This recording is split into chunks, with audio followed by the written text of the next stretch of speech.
about to hear is true. The names have been changed to protect the innocent. Fatima Cigarettes. Best of all king-size cigarettes brings you Dragnet on both radio and television.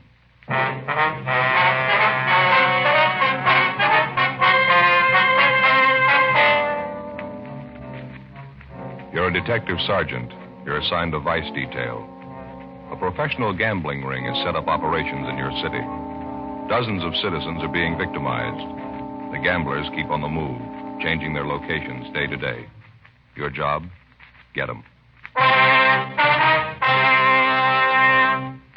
Compare Fatima with any other king-size cigarette. Yes, compare Fatima with any other king-size cigarette. 1. Fatima's length filters the smoke 85 millimeters for your protection. 2. Fatima's length cools the smoke for your protection. 3. Fatima's length gives you those extra puffs, 21% longer than standard cigarette size. Fatima gives you more for your money. And in king-size Fatima, you get an extra mild and soothing smoke, plus the added protection of Fatima quality. Buy Fatima in the bright, sunny yellow pack.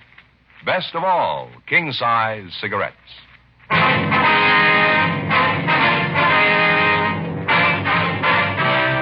Dragnet, the documented drama of an actual crime. For the next 30 minutes, in cooperation with the Los Angeles Police Department, you will travel step by step on the side of the law through an actual case transcribed from official police files. From beginning to end, from crime to punishment, Dragnet is the story of your police force in action. It was Monday, February 9th. It was foggy in Los Angeles. We were working the day watch out of vice detail. My partner's Bill Lockwood. The boss is Lieutenant Bingham. My name's Friday. It was 4:20 p.m. when I got to the second floor of the old Central Jail building. Vice detail. Hi, Joe. Hi, Bill. Did he show up yet? Yeah, waiting in the next room. Oh, fine. Did you talk to him yet? No, he just came in a couple of minutes ago. Figured I'd wait for you. How's he seem? Sober? Does he look like he's off the lush? Yeah, he looks pretty good. Shaved, cleaned up a little. Fine. Dave, how are you? Oh, hiya, Friday. Thought I'd drop by and see you. Remember you were talking to me last week about that thing. You hear anything, Dave? Yeah, I think I might have something for you. I think it's what you're looking for. Tried to get you on the phone last night. You weren't in. Well, you should have left a message. Oh, I didn't want to do that. You know how it is. Guess I shouldn't even be coming up here like this. You got some kind of a permanent address, Dave? Phone number? Someplace we can contact you? No, I'm still floating around a little. Mm-hmm. Now, about this thing we were talking about, what'd you hear? I picked up a little chatter. I think it's what you want. Say, you fellas had your coffee. I haven't had mine. What do you say? Okay, how about the place down at the corner? Fine with me. All right, you want to check us out, Bill? Tell him we'll be back in about 10 minutes. Yeah, fine. Thank you. All right, Dave, we can go out this way. Okay. You're looking pretty good, Friday. World treating you okay? Well, I can't complain, I guess. Go ahead. Thank you. Guess we better wait for your partner, huh? What's his name? Lockwood. Oh, yeah, sure. Skipper's got something for us when we get back, Joe. All right. You're looking pretty good yourself, Lockwood. Yeah, real good. You seem to be in pretty fair shape. That pocket full of change sounds healthy.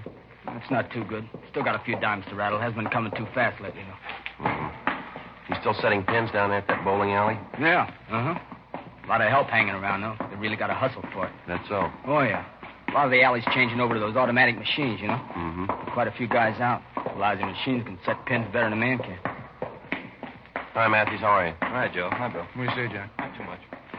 Say, who's that guy? He works out of the office. Why? Nothing. I thought I'd seen him around. Yeah. No, down this way, Dave. Just a couple of doors.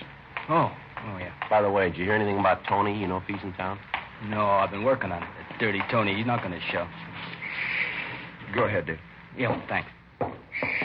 Now, why don't you two grab the back table? I'll order up. All right, fine, Bill. Black thanks. with sugar, huh? All right. Cream and sugar for you, Joe? Yeah, all right, fine. Bring a couple of those jelly donuts, could you? Okay. All right. Well, what's the story, Dave? What do you hear? I heard about it last night, right after I left the alley. You told me to keep my ears open, you know. Yeah. Said you figured there might be something on that new bunch hanging around the bar down from the alleys. You figure they might tie in with a new bunch of high rollers in town. Yeah. What'd you pick up? I think you figured right, from what I heard anyway. Mm-hmm. Here you go. Have a donut, Dave? Oh, yeah, thanks. You make a fine waiter, Lockwood. Thanks. We don't get a lead pretty soon. I may have to take it up. Dave was just telling me that he figures he might have something for us. He picked it up at the spot down from the alleys last night. Well, like I said, after I was through at the alleys, I stopped by the place and had a couple of beers. Can't afford anything else. A few nickels they'd pay me. Lucky to get enough to eat the way things are going. Yeah, it's pretty rough, I know. Well, what's the pitch you got, Dave? Well, I was sitting there having a beer, and a couple of those new faces were sitting next to me. So I put my ear out, tried to pick up some of the talk. Yeah. I couldn't get all of it, but I did get enough to make out there's going to be a big game tonight. From what I could get, there's going to be a lot of scratch floating around. You hear what it's going to be, Dave? I had to play it careful, Couldn't be too nosy. Yeah, sure. Well, I sat and had another beer, and one of these new monks heard the other guy call him Mike, I think.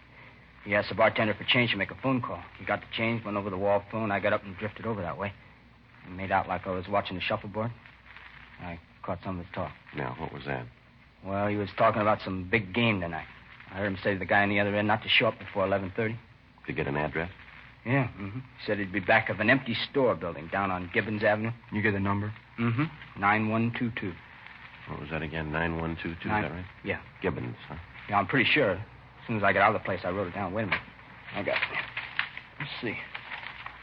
Yeah, 9122 Gibbons. Yeah, that's it. Now, this fellow that made the phone call, you say his name was Mike, is that right? Yeah, that's what I heard his partner call him. He's kind of a short guy, like 35, 36, on the fat side, black hair. Mike Filmer. You know him? Yeah, we've had an eye on him. Thought he might figure in. Not about the size of it, Dave? That all you heard? Yeah, that's about it, Friday. As soon as he finished the phone call, him and his partner left. I finished my beer and left, too. I had to. Couldn't afford another one. Real tough these days. Yeah, well, thanks a lot, Dave. Really appreciate it. Well, don't mention it. You've always done all right by me. Donut sure tasted great. Still hungry. The way I feel, I could take on a 3-inch steak. I'm sorry things aren't better for you, Dave. How about a 10 spot? Will that help you any? It sure will, Friday. Thanks a lot, huh? Really can use it. Well, glad to help you. You're always helping us. You sure make it nice. I mean, you make it nice and easy on a guy. How do you mean? Well, it's always there first. I never have to come right out and ask. What's that? The dough. You always get the pitch, don't you?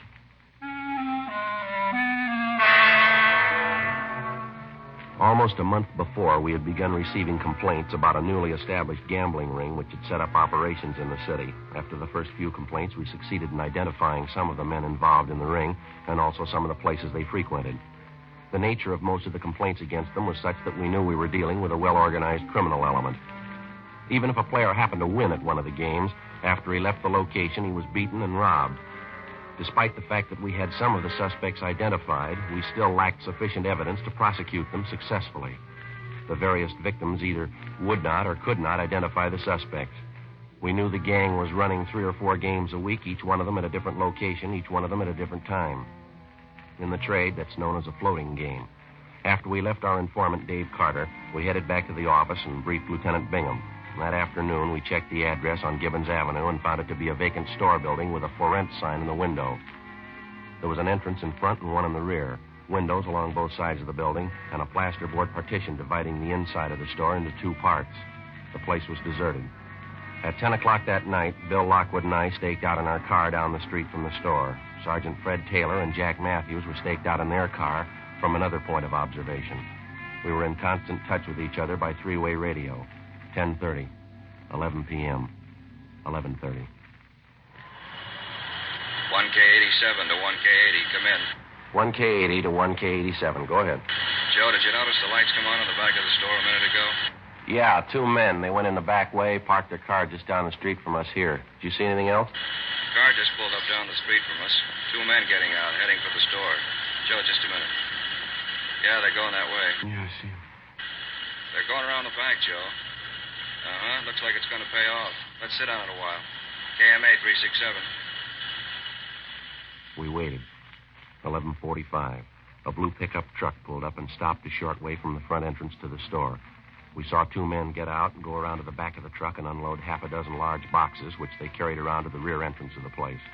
One of the men came back, got in the cab of the truck, and sat there.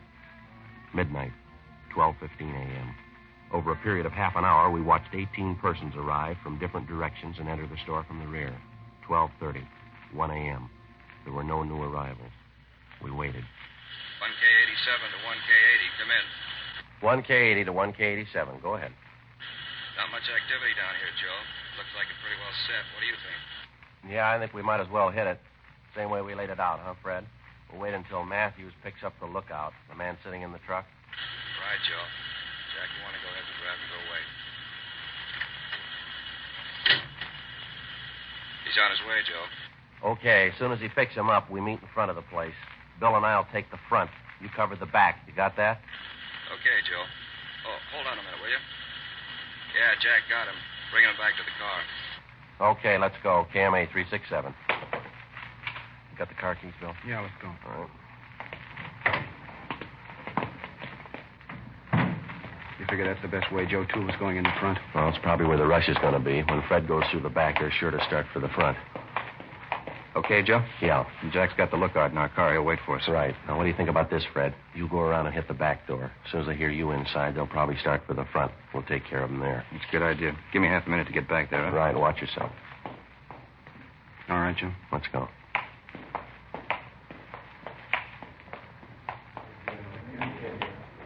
They're still going. Not wise to us. Yeah, let's hold it right there. Police officer, you're under arrest now. Hold it right there. Come on, Bill. Let's hit it. Shots, Joe. Yeah, come on. All right, get back there, Walter. Get back. Police officers. Come on, back against the wall. Going out the windows, Joe. Fred! I said get back against the wall, all of you. All right, I'll cover him. You get back and see what happened to Fred. Right. All right, mister. With the rest of them, they're back against the wall. All right, I'm going. What's the beef about anyway? Just All right, having a all little of you. game? Turn around. Face the wall. Put your hands against the wall. What's the pitch anyway? Treating us like a bunch of thieves. You're just having a little fun. No harm done. Joe. Yeah, did you find Fred? What happened? He's been shot, hurt bad. Matthews is in with him now. I'll call the ambulance. Get some help. All right. All right, you two. In with the others. Back against the wall. What's the beef? Sure a big noise about nothing. We're here to play a little cards, friendly game, just $1 limit. Nobody ever gets hurt. We're all friends. Is that why you carry guns? 1:20 a.m. The ambulance arrived, and Sergeant Fred Taylor was taken immediately to Georgia Street Receiving Hospital in a critical condition. He'd been shot twice through the upper portion of the chest. He'd been unconscious from the time of the shooting. Who the assailant was, we had no idea. The crime lab arrived at the scene and began their preliminary investigation. Meantime, homicide officers had arrived, and all units in the area were assisting in the investigation, making a house-to-house canvass and checking all backyards, alleys, and unoccupied buildings for possible suspects in hiding. Out of the total number of men present in the store at the time of the shooting, Bill and I had been able to detain 9 of them. The remainder had either scrambled out side windows or the rear door and then apparently made their way over back fences. The 9 we did get were taken downtown for interrogation. All of them had been searched, but no weapons had been found. Bill Lockwood and I remained at the scene assisting the homicide officers. 2:05 a.m. An additional 4 men who'd been present at the gambling game that night were picked up in the area, transported downtown, and held along with the other 9 at homicide detail. 2:20 a.m. Bill and I were called downtown to assist in the questioning. We got nowhere with the first 3 suspects. It was the same with the 4th. You expect us to believe that, Mike? Well, it's the truth. I don't know anything about it. Now, look, Mike, let's put it on the table, huh? We listened to your line of chatter down at the store when we made the pinch. We heard it all. Now, let's get on to facts. I told you everything I know, no different than the other guys you picked up. I heard there was going to be a game tonight, so I came down. Who'd you come down with? How'd you get there? I drove, came by myself. Where'd you park your car? About 2 blocks away, a little alley there. By a gas station. You're a liar, mister, and you know it. Well, it's the truth, so help me. If I knew there was going to be trouble, I wouldn't even have showed up. I play a few cards, sure. I don't go in for heavy stuff, though. I haven't got anything to do with the game. You're a liar. You can't say that. Now, you show me where I've lied to you. Tell me. We were staked out on that place tonight, Mike. It was a little past 11:45. You drove up in a blue pickup truck. Another man was with you. You were driving. Oh, no, you got it wrong. No, we haven't got it wrong. You parked that truck about 10 yards down the street from the front of the store. You got out first. The other man followed you. You unloaded 6 large cartons from the truck. Some of the equipment we found on the store. You took it around back and into the rear door, didn't you? You got it wrong. It wasn't me. It couldn't have been me. Come off it, Mike. The man you were with, we've got him down the hall. The other officers have talked to him. He gave him the straight story. But I didn't come with any other guy. Now, will you listen to me? I knew some of them there. I'll admit that. I came by myself. Now, you listen to me, mister. You get this through your head. Get it once and for all. This isn't a gambling beef anymore. Somebody's been shot. He's been hurt bad. Well, that's not my fault. I didn't shoot him. I don't know anything about it. You know more than you're telling. You lied about coming there in that truck. We saw you. Something else. The truck's been checked out. It's registered in your name. Now, you come up with an answer for that one fast. Oh, I don't get it. Maybe my truck is down there. If it is, I don't know how it got there. You're in a jam, Mike. This isn't any misdemeanor rap. I think the sooner you realize that, the better it's going to be Look, for you. You don't have to tell me it's serious. I know that. Now, what do you want from me anyway? You know what we want. You know the answers, and we want them. You're part of that gambling setup. We know that. We know who was there tonight. Everybody. We want the names of every one of them. Now, either you got the answer to that shooting or somebody in that crowd has. We're going to get the answer, Mike. Don't make any mistake about it. We're going to get it. Now, what do I have to say to convince you you're talking to the wrong guy? Not according to the man they got down the hall, the one in the pickup truck with you. He gave us the whole story. You hired him to help you tonight. You were going to pay him $20. He helped you haul the equipment to the store, and he was supposed to be the lookout at the front door. It ties in all the way. How about it? All right. Now, you've been calling people liars, huh? Well, he's the liar. The whole lousy story is nothing but a lie. All right, keep quiet. Friday talking. Oh, yes, sir. Oh, all right. Yeah. Okay, thank you. Now, you listen, Mike. Here's a piece of advice. You make up your mind. Now, how do you mean make up my mind? I'm trying to cooperate. You don't believe me. I'm trying to help you out every way I can. I'm only too glad to give you a hand.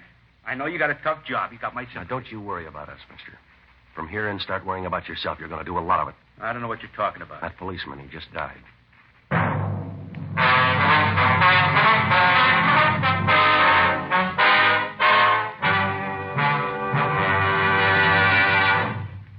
You are listening to Dragnet, authentic stories of your police force in action. To show our confidence in Fatima, we make this money-back guarantee. Buy a pack of Fatimas. Enjoy Fatima quality, extra mildness, and superbly blended tobaccos.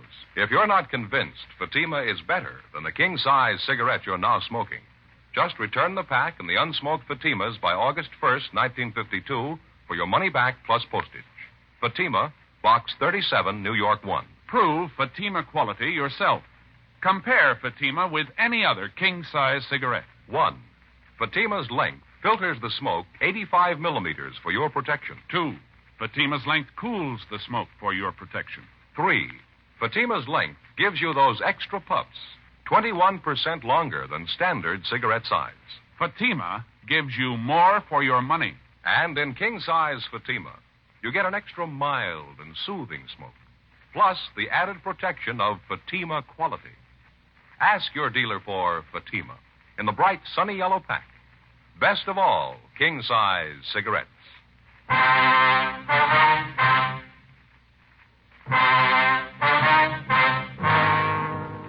Tuesday, February 10th, 5:30 a.m. Sergeant Fred Taylor had died at approximately 5:22 a.m. Cause of death was listed as hemorrhage and shock due to the 2 gunshot wounds in the chest. Officers from the medical detail had rushed Taylor's wife from his home to the receiving hospital. She was with him at the time of his death. Unfortunately, he never regained consciousness. 5:45 a.m. While the investigation went on at the scene of the murder, Bill Lockwood and I continued our interrogation of the suspect, Mike Filmer. Another hour of questioning, and he still refused to tell us anything. We finally confronted him with the man we'd seen him arrive with at the location of the gambling game earlier that morning. Another 10 minutes of questioning, and he finally broke down. Why didn't you tell us that to begin with? Believe me, I wanted to. I was scared. I was scared to death. I never had anything like this happen to me before. I didn't know what to do. I didn't know what to say. All right, this is a complete list of everybody you saw there last night. Everybody who was in that game. Well, yeah, I think it covers it. Well, let me see it. All right, here you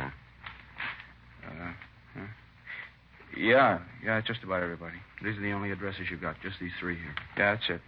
No, I'm not lying now, believe me. Those are the only ones I know of. All right, so you had a hand in the game. You brought in the equipment. You were working for the house. Yeah, that's right. Then who's the boss, Mike? Who's running the game? What about it? Who's running it? Look, I've told you everybody that was there, everybody. He wasn't there that night. He couldn't have had anything to do with it. Mike, we didn't ask you that. We asked you who the boss is. What's his name? Now, how about it? We want his name. But I told you he wasn't there last night. If he wasn't there, he couldn't have had anything to do with it. Look, he's a nice guy. He doesn't want trouble any more than I do. He couldn't tell you You let anything. us figure that out, will you? Now, who's the boss, Mike? Does it have to be? Is that important? We wouldn't be asking you. Who is he? George Delano. Now, that's all I know about him, his name. How does he spell his last name? What's he look like? Well, I guess it's Delano. I never saw him write it down, though. I've only known him about a month, maybe 5 weeks. What's his description? Well, he's taller than I am, about 5 feet 10, 11 maybe. Dark hair, a little bit on the heavy side. Like me, I guess. Man about 45, 50. Where does he live? Where do we find him? I don't know where he lives. Some hotel downtown, I think. The only times I ever met him was at a bar. Which bar? Where about? South end of town, down in Vermont. I don't know the address, but I can point it out to you. It's a couple doors down from a big bowling alley. Right across from a theater, woman's dress shop next door. Yeah, that's right. That's a place. The only place I've ever seen him. He always calls me at home and tells me where to meet him. You mean to say you've been working for this Delano and you don't even know where he lives? Well, I don't know what else to tell you. I'm squaring with you. I really don't know. Friday, talk to you, man. Yeah, Sam. I'll be right back now. Right. What do you got, Sam? Charlie Hart and I just got back from a place down on Gibbons Avenue, the store. Yeah. Thought you'd like to know. We found a gun in the back of the place hidden under a lumber pile. Right. Did you check it out? Yeah, I ran through gun records. It's registered. What's the name? George Delano. 7:38 a.m. With the new lead on the alleged boss of the gambling ring, George Delano, we interrupted our questioning of the suspect, Mike Filmer. We took him down the hall back to the homicide squad room to be held for further interrogation. We checked Delano through R&I, but we had no record on him. Then, along with Sergeants Sam Flowers and Charlie Hart of Homicide, we drove out to the address of George Delano as listed in the gun registration files. It was a small cottage in the Wilshire area. The woman who answered the door identified herself as Mrs. George Delano, the suspect's wife. She called her husband to the door. We identified ourselves, briefed him on the reason for our visit, and told him we wanted to talk to him downtown. He appeared cooperative, more than willing to come along. He got dressed. We drove him back to the city hall and took him to the interrogation room. He was well-dressed and, in his own way, well-mannered. After being told of the situation, he admitted freely that he'd been operating games at different locations throughout the city for the past month and a half. He told us that he'd employed Mike Filmer to assist him in his operations, and he also admitted ownership of the gun found near the murder scene. The gun had since been checked by Russ Camp and ballistics and found to be the murder weapon. Well, yes, it's my gun, but I'd like to explain a little bit about it. What's that, Delano? Well, number one, I admit I'm a gambler. That's my racket. I'm new to Los Angeles. I even admit I've been working a few games, but I'm no murderer. I wouldn't have any part of it. You said you were going to explain about the gun. Now, what about it? Now, look, I'd like to fill you in on everything, officers. I got nothing to hide from you. I'll tell you everything. Yeah? When I first came to this town, as I say, it's been about 5-6 weeks, I made a few connections, and I started running these games. For the first couple of weeks, everything went fine. No beefs, everything was fine. All I had to do was dodge you fellas, and then the trouble started in. How do you mean? You mind if I have a smoke? A little upset. All right, go ahead. You care for one? No, thanks.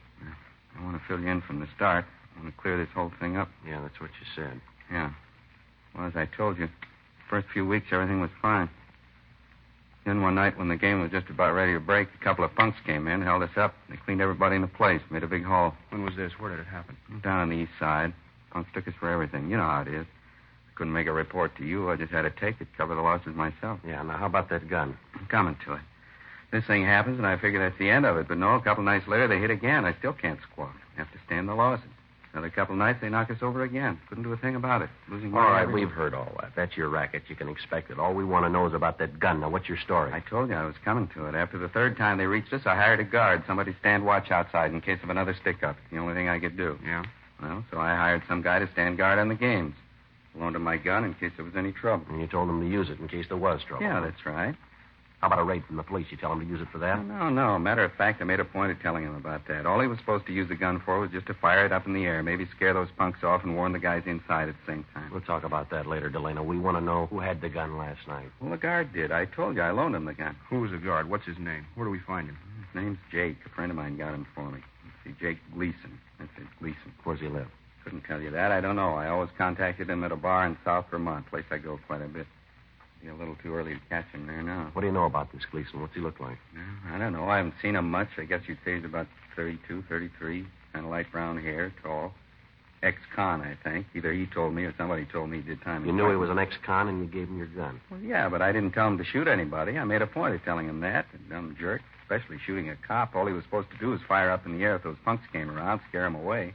To help me, that's the only time he was supposed to use the gun. I told him that. Not much of a story, Delano. Can you prove it? Sure, I can prove it. You can ask Mike Filmer. He'll tell you the same thing. You can ask Gleason himself. That dumb jerk. Mike said he wasn't too sharp, a little punchy, wasn't quite right in the head. What's that?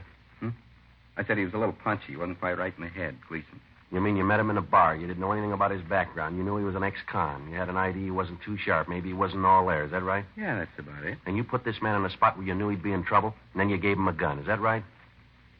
How about it, Delano? What are you looking at me for? I told the dumb jerk what to do. I didn't tell him to shoot anybody. Punch drunk boozer. Yeah. It's the truth. I didn't have a thing to do with it. I hired the guy, that's all. It's not my fault. What are you looking at? I wasn't even there. I didn't even know about it. I didn't kill that cop. Didn't you?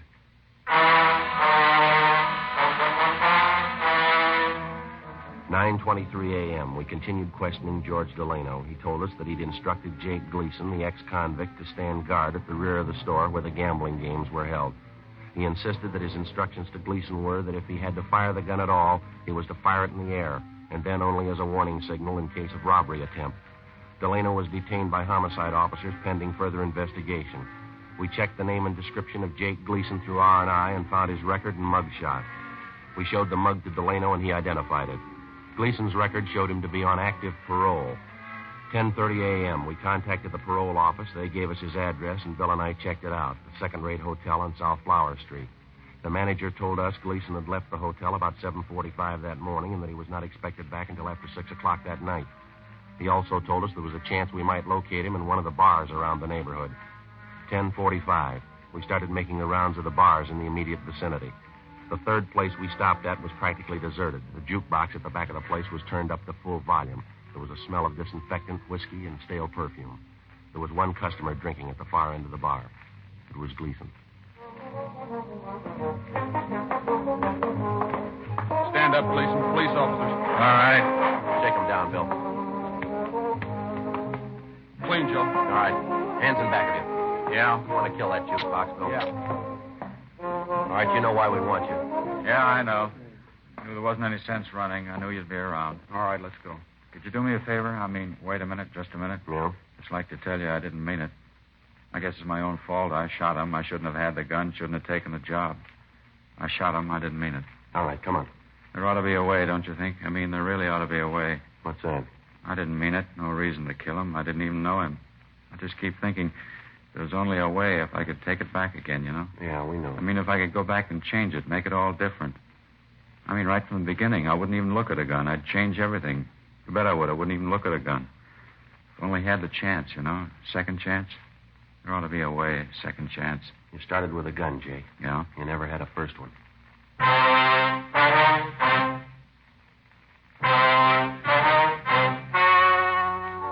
The story you have just heard was true. The names were changed to protect the innocent. On May 22nd, trial was held in Superior Court, Department 88, City and County of Los Angeles, State of California. In a moment, the results of that trial. And now, here is our star, Jack Webb. Thank you, George Fenneman. Friends, Fatima gives you more for your money because no other king-size cigarette can match Fatima quality. Because Fatima's length filters and cools the smoke for your protection. Gives you those extra puffs, 21% longer than standard cigarette size. I'm convinced that you'll agree with me once you try them. Get a pack of Fatimas next time you buy cigarettes. Fatima, an extra mild and soothing smoke. Best of all, king-size cigarette.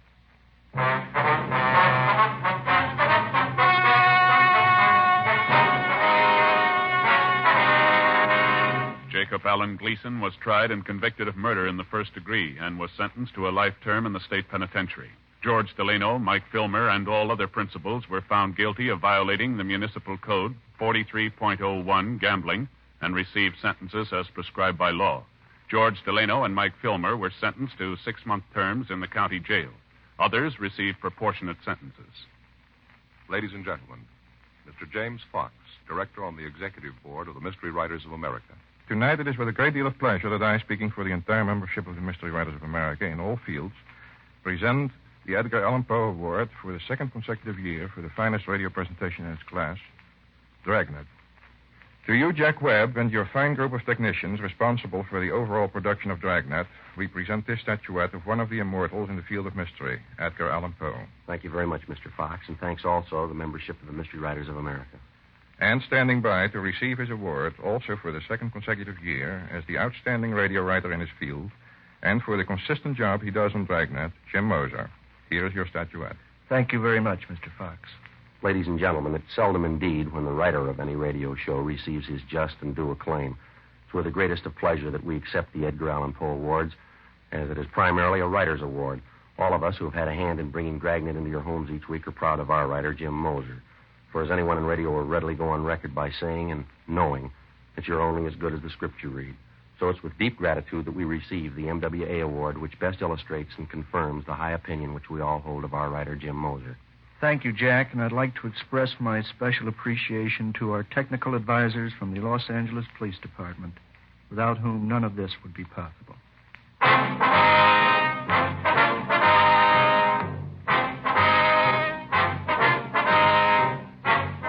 You have just heard Dragnet, a series of authentic cases from official files. Technical advice comes from the Office of Chief of Police W.H. Parker, Los Angeles Police Department. Technical advisors Captain Jack Donahoe, Sergeant Marty Wynn, Sergeant Vance Brasher. Heard tonight were Martin Milner, Eddie Firestone, Whit Connor. Script by Jim Moser. Music by Walter Schumann. Hal Gibney speaking. Fatima Cigarettes, best of all king-size cigarettes, has brought you Dragnet, transcribed from Los Angeles. Now it's Counter Spy on NBC.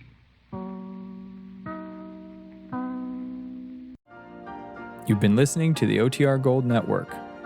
Find more classic radio at otrgold.com.